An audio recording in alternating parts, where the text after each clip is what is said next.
गर्मियों के दिन आ रहे हैं और महालक्ष्मी सेल्स आपके लिए तैयार है लेटेस्ट कंज्यूमर अप्लायंसेस के साथ। Branded air conditioners, best brands, best offers के साथ आपके लिए अवेलेबल है महालक्ष्मी सेल्स में। एयर कूलर्स जो आपके पूरे घर में ठंडी हवा से आपके दिन को और खुशनुमा बनाए। Single door refrigerator, double door refrigerators, inverter battery, deep freezers, visi cooler, LED televisions, semi and fully automatic washing machines, water purifier, RO plus UV, आटा चक्की, water dispensers, water coolers, mini refrigerators, सभी appliances best brands के best offers के साथ आपके लिए available है Mahalakshmi sales में।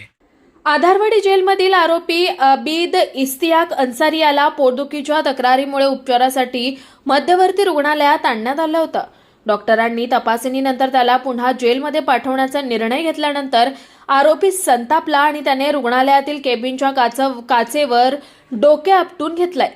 यामध्ये तो किरकोळ जखमी झालाय।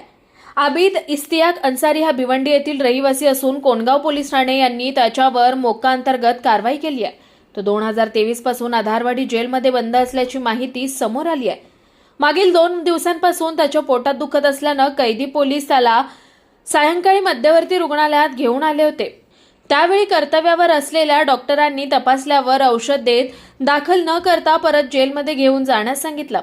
त्यानंतर चिडलेल्या आरोपीने थेट रुग्णालयातील 13 नंबरची कॅबिनची काच स्वतःच्या डोक्याने फोडली। आता तरी मला ऍडमिट करा असा हट्ट धरत त्याने रुग्णालय परिसरात गोंधळ घातला। या अचानक घडलेल्या प्रकारामुळे काही काळ रुग्णालय परिसरात तणावाचं वातावरण निर्माण झालं होतं। या प्रकरणी मध्यवर्ती पोलीस ठाण्यात नोंद घेण्यात आली आहे। Bureau report Swanand media, Ulhasnagar. ताज्या घडामोडींसाठी स्वानंद न्यूजला सबस्क्राइब करा आणि बेल आयकॉनवर क्लिक करा।